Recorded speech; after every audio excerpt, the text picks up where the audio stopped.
What's good, y'all? It's the one and only King Cow 516 live in the mix. And this is the Swiss Flame Podcast. Be sure to check out the website, www.swissflames.com. Hit us up on Twitter at Swiss Flames, and definitely check out the Facebook page at Swiss Flames Podcast. This is a YouTube video exclusive. Hit the like, hit the subscribe. Definitely hit the notification to stay on top of everything Swiss Flames Podcast. Listen up here. Tonight, the Chicago Bulls have defeated the Brooklyn Nets. Early on, this was looking like a game the Nets were going to go in Chicago and pull out. They played a very good first half. They were up going into the second half, and the Bulls closed the gap in the third quarter, winning that third quarter 25-21, and blew it open in the fourth quarter. In the fourth quarter, the Bulls scored 42 points, y'all.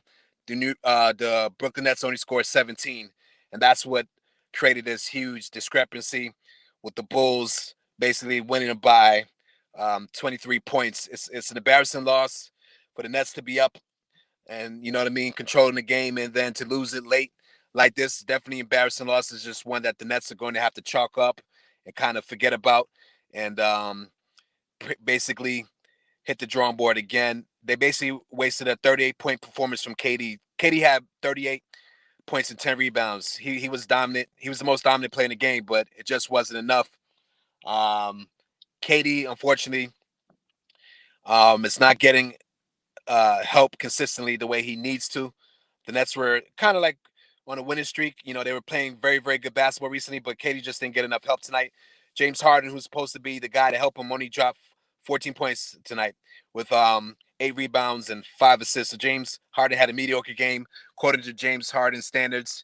He still seems to be struggling with the adjustments of the foul calls and not being able to draw fouls off for non-basketball related movements. And James Harden looks like he's still struggling to find his rhythm.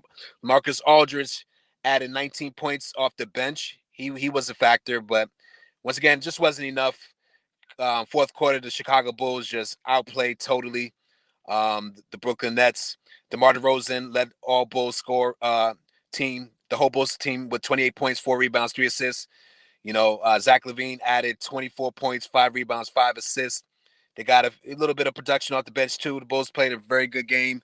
Didn't give up, kept it close. And like I said, by the time the fourth quarter came, as they made the game interesting, they totally just blew out the um, Brooklyn Nets in that fourth quarter. So this brings up a really great question. Should we take the Chicago Bulls serious? Right now they stand 7-3. Brooklyn Nets are 7-4 after this game. But should we take the Chicago Bulls serious?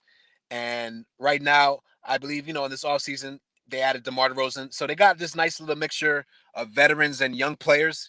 Obviously, we believe that Zach LaVine is their best player.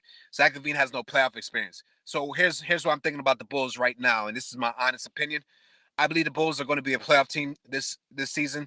I've stated that before, and I'm sticking to my guns on that. Now, what I'll say is, will they truly be a threat this season? I don't think so.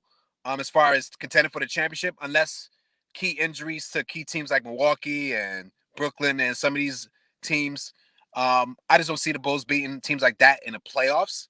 If those teams are healthy, for the most part, Zach LaVine has never made the playoffs, so he has no playoff experience. So we don't really know how Zach LaVine is going to play in these high pressure moments. We've seen a lot of guys who do good in regular season.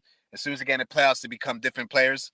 We saw Julius Randle this past offseason with the Knicks. Now, that doesn't mean, for their whole career they'll be like that. But, Julius Randle's first playoffs, and he's the main guy. And, he was trying to force the issue. He didn't have a great playoffs. That doesn't mean he's never going to be that guy. We don't know. We just have to wait and see, right? With Zach LaVine, once again, we just don't know, right? He would have to be a stud in the playoffs to give the Bulls any chance.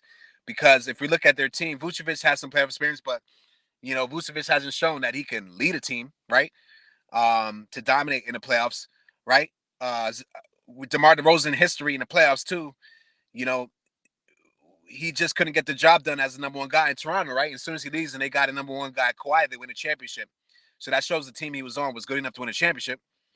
He just wasn't good enough to be the lead guy. So this is what I'm saying. I think he's got a good supporting cast as far as Zach LaVine is, but it's going to depend on him and how good he can be in the playoffs. If the Bulls are going to have any chance of contending. I just think they're a couple of seasons away from making a couple of adjustments. I also think that they got to get better on their bench. I like Alex Caruso pickup. I like a couple other guys coming off the bench, but they really don't have no depth. The depth is that they have really four really good starters, right? And that gives them depth. So they're going to have to stagger a lot of those starters, even in the playoffs, to keep one or two of those guys on the court at all times, just because their bench, even though teams we know show on rotations, the Bulls just don't got a lot of depth. So they have little room for error if they get key injuries. You know what I mean?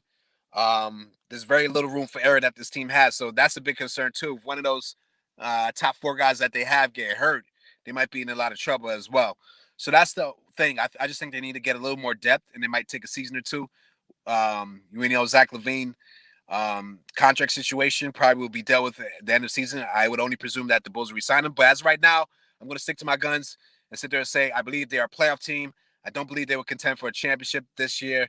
Maybe they'll win a series in the playoffs. I doubt they win two. They would have to get really lucky to win two. But I think they're headed in the right direction. I think that's nothing to be frowned about if you're a Bulls fan. That's just meaning that you're headed in the right direction. And we'll see how that all pans out. Nevertheless, let me know what you think in the comments. Do you think the Bulls are the real deal? And do you actually think they're title contenders? Let me know if you disagree with me. Hit me up in the comments. Let me know what you think. Hit the like, hit subscribe. It's your boy King Kyle 516 signing off. This has been the Switch Flames podcast, y'all.